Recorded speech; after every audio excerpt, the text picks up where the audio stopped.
Test 1. Section 1. In this section, you will hear a conversation between a woman and the librarian. Now you have some time to look at questions 1 to 6.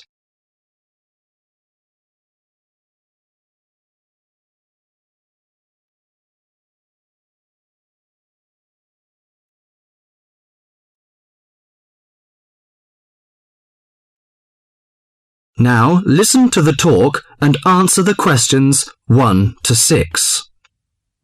Good morning. Good morning. Can I help you? Yes, I'd like to join the library. We're new to the district, you see. Certainly. Well, all we need is some sort of identification with your name and address on it. Oh dear. We just moved, you see, and everything has my old address. A driving license, perhaps? No, I don't drive. Your husband's would do. Yes, but his license will still have the old address on it. Perhaps you have a letter addressed to you at your new house. No, I'm afraid not. We've only been there a few days, you see, and no one's written to us yet. What about your bank book? That's just the same. Oh dear, and I did want to get some books out this weekend. We're going on holiday to relax after the move, you see, and I wanted to take something with me to read. Well, I'm sorry, but we can't possibly issue tickets without some form of identification. What about your passport? What? Oh, yes, how silly of me. I've just got a new one, and it does have our new address. I've just been to book our air ticket, so I have it on me. Well, that's all right. Your ticket will be ready soon. Okay, how many books am I allowed to take out? You can take 4 books out at a time, and you can also get 2 tickets to take out 3 magazines or periodicals. Newspapers, I'm afraid, can't be taken out. Oh, that's fine. Do you have a record library? Some libraries do, I know. Yes, we do. You have to pay a deposit of $5 in case you damage them, but that entitles you to take out 2 records at a time. That's good. Could you show me where your history and biography sections are, please? Yes, just over there to your right. If there's any particular book you want, you can look it up in the catalogue, which you'll find just around the corner. You can also find a touchscreen information service on level 2. Thank you. Oh, and how long am I allowed to keep the books for? Well, the normal loan period is 3 weeks, with 2 weeks extension. Oh dear. We're going away for 4 weeks. Can I renew them now? I'm afraid not. You must do that at the end of 3 weeks. I see. Thank you very much.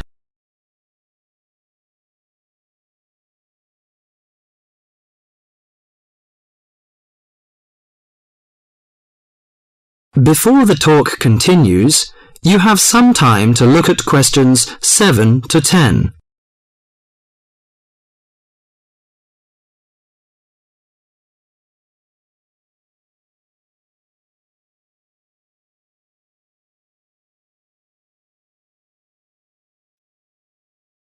Now listen to the talk and answer the questions 7 to 10. Well, let's go into some details. Your name, please, madam? My name is Barbara. The surname is Cooper. It's spelt as Cooper. Fine. And what's your contact number? If we have new books coming, we can contact you in time. Good. You can call me on 723-6518, but it's better after 5 p.m. You know I have to work during the daytime. Do you need the office number? I don't think so. It's enough. Could you tell me the address? I lived in King Road, but of course you need my new address. It's 25 St. Mary Road, Hanwell. That's Hanwell. Is that right? Yes. Do you need the passport number? I just brought it with me. Here you are. Yes, thank you. The number of your passport is G57980942. OK, and your ticket is ready. The number is M930123. Thank you. Could I take a look around and check out some books? Of course, as you like. That is the end of section 1.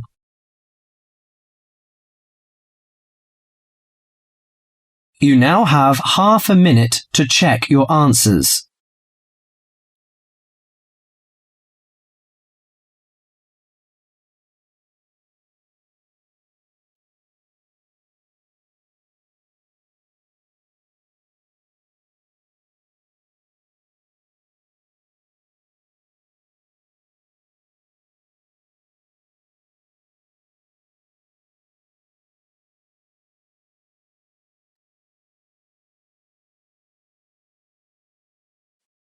Section 2.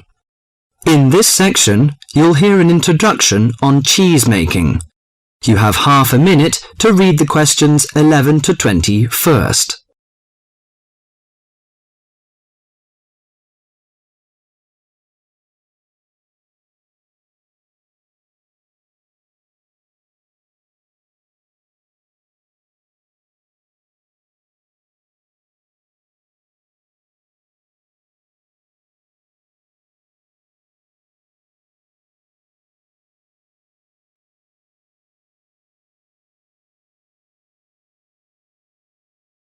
Now listen to the monologue carefully and answer questions 11 to 20. Cheese is one of those foods that we tend to take for granted as always having been with us, and it's odd to think that someone somewhere must have discovered the process to make cheeses. That takes place today. In the studio to tell us all about it is Monica Maxwell. Today, we all know that the process of making cheeses takes place when microorganisms get into milk and bring about changes in its physical and biochemical structure. Well, obviously, we don't know who discovered the process, but it's thought that it came from Southwest Asia about 8,000 years ago. In the early time, there were mainly two types of cheeses. One of them was rather tasteless and bland, in the case of the so-called fresh cheeses, which are eaten immediately after the milk has coagulated. And another one was rough-tasting and salty, in the case of the ripened cheeses, which are made by adding salt to the soft fresh cheese and allowing other biochemical processes to continue so that a stronger taste and a more solid texture resulted. The ancient Romans changed all that. They were great pioneers in the art of cheese making, and the different varieties of cheese they invented and the techniques for producing them spread with them to the countries they invaded. This spread of new techniques took place between about 60 BC and 300 AD. You can still trace their influence in the English word cheese, which comes ultimately from the Latin word Caseus, that's C-A-S-E-U-S. At this stage in history, people weren't aware in a scientific way of the role of different microorganisms and enzymes in producing different types of cheese, but they knew from experience that cheese's tastes were relevant to something. If you kept your milk or your pre-cheese mixture at a certain temperature or in a certain environment, things would turn out in a certain way. In the 19th century, with the increasing knowledge about microorganism, there came the next great step forward in cheese making. Once it was known exactly which microorganism was involved in the different stages of producing a cheese, and how the presence of different microorganisms affected the taste, it was possible to introduce them deliberately and to industrialize the process. Nowadays, cheese is made on a large scale in factories, although the small producer working from his dairy farm continued to exist and still exists today.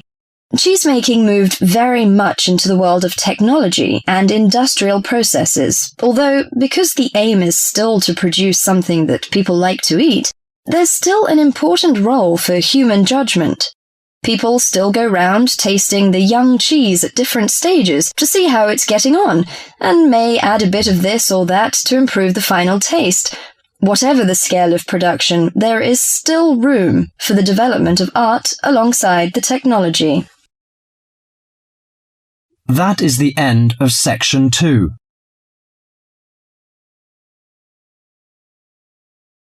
You now have half a minute to check your answers.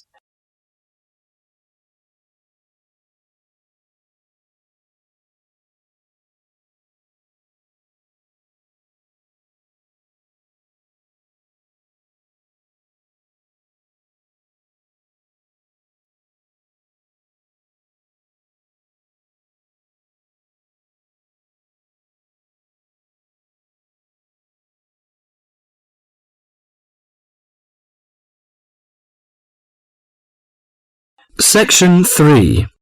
In this section, you will hear a conversation between John Watson and several environmental science students. Now you have half a minute to read the questions 21 to 30.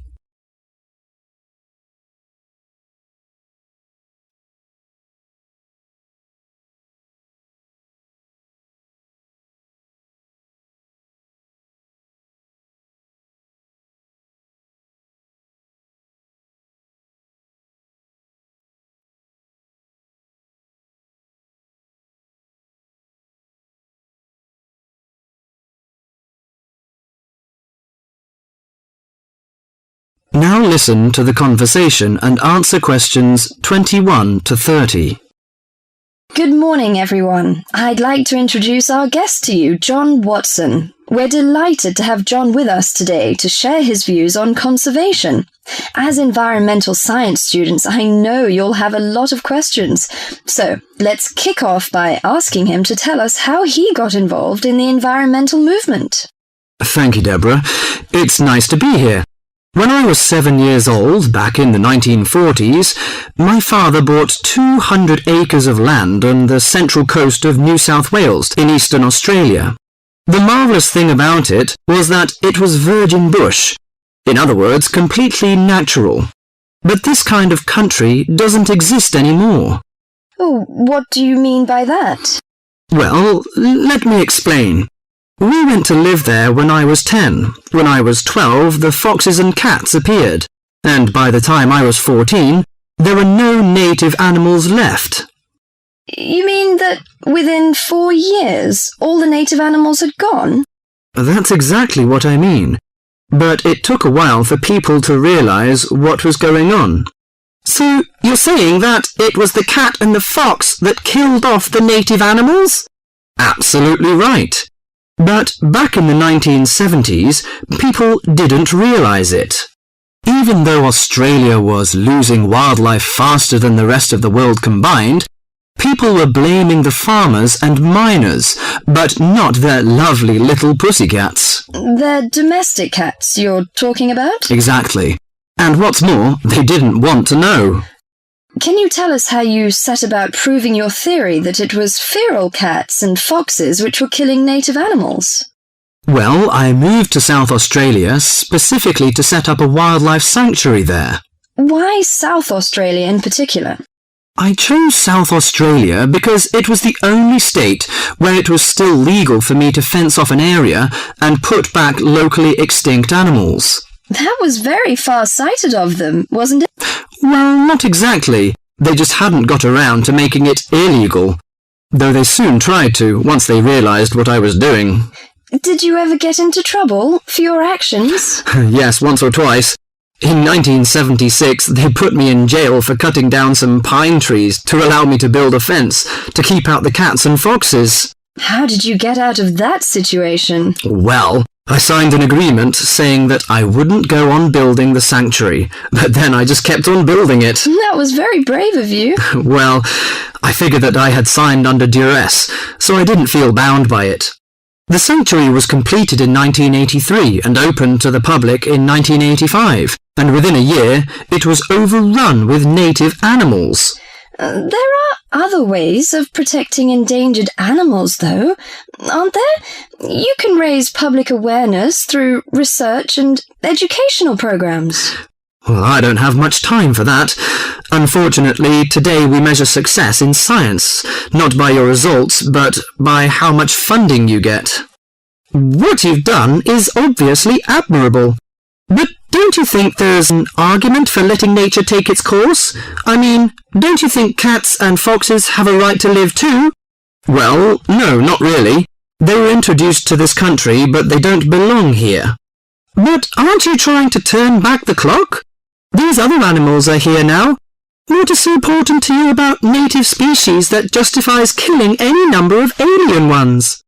I believe that evolution gave us a paradise, and that we will lose everything unless we understand the need for balance. But really, at the end of the day, it's just a belief. It's just a feeling. That is the end of section 3.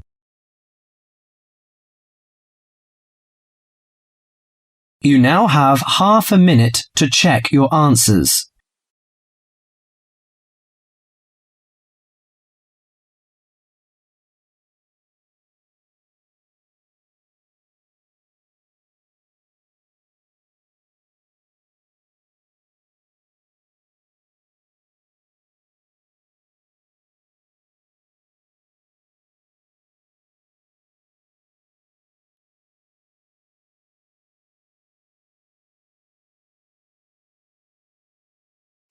Section 4.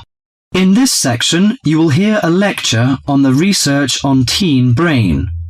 Now you have half a minute to read the questions 31 to 40.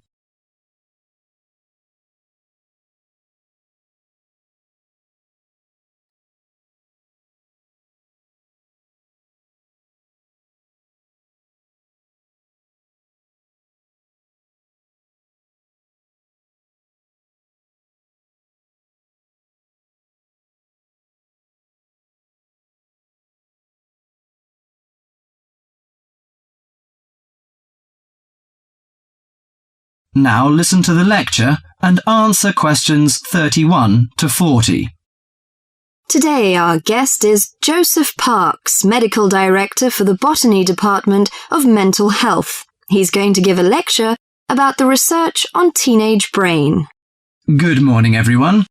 Today I'm going to introduce the new research about adolescent mind, the teenage brain. How much do you know about that? Do you believe in brain scanning? Do you think we can judge whether a teen is normal or mentally ill? Or it's just another immature test? The new research shows a teen brain is in the middle of disordered changes. Those changes, scientists now believe, are so significant that they may reveal the mysteries of mental illness, explaining why some teens commit suicide, why others harm their classmates, and why some emerge later in life with mental disorders. The research looks forward to a day when teens could be tested for suicidal depression as easily as they are for heart disease. But there are signs that society and parents in particular would reject such a tool. Many parents question the validity of a mental health diagnosis. They fear that their children will be falsely tagged with a mark that he or she is abnormal. At the center of the debate is the teen brain, its confusing architecture, and the difficult question of what's typical in a teen and what's not. Under the old thinking, the adolescent brain was fully formed, needing only to be filled with facts, figures, and experiences to become an adult mind. At the same time, many people rejected the idea that young people were even capable of developing mental illnesses. However, the new research shows a teenage brain is an organ in transition. It has an unstable and vulnerable composition. The evolving teenage brain clearly isn't adult-like until the early 20s. If teens act young and stupid, it may be because brain areas that govern rational thought are not mature yet. All that is fine when the brain develops normally. But if the teen brain fails to successfully reinvent itself as an adult brain, mental illness may happen. Researchers increasingly believe if that process stops for some reason, teens are likely to develop mental illness. Early warning signs might be disregarded, as adults may think them the typical teen behaviors. Perhaps the chief hope of the new research is that it could make a difference for teenagers suffering from mental disorder and major depression. These can lead to suicide, which for years has been the leading cause of death for teens. Until recently, scientists couldn't peer into living brains to look for changes associated with normal development or mental diseases. That is beginning to change as researchers develop ever more sensitive brain scanners. However, the composite pictures are somewhat misleading. A snapshot of an individual brain may fall somewhere between normal and mentally ill. For now, psychiatrists and psychologists must still rely on interviews and observations of children's behavior to diagnose mental illness. That is the end of section 4.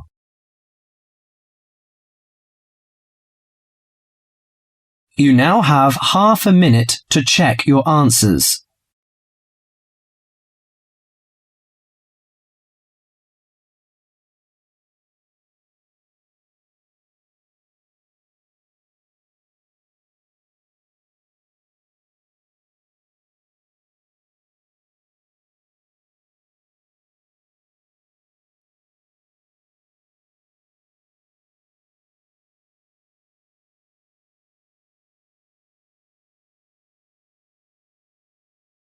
That is the end of the listening test.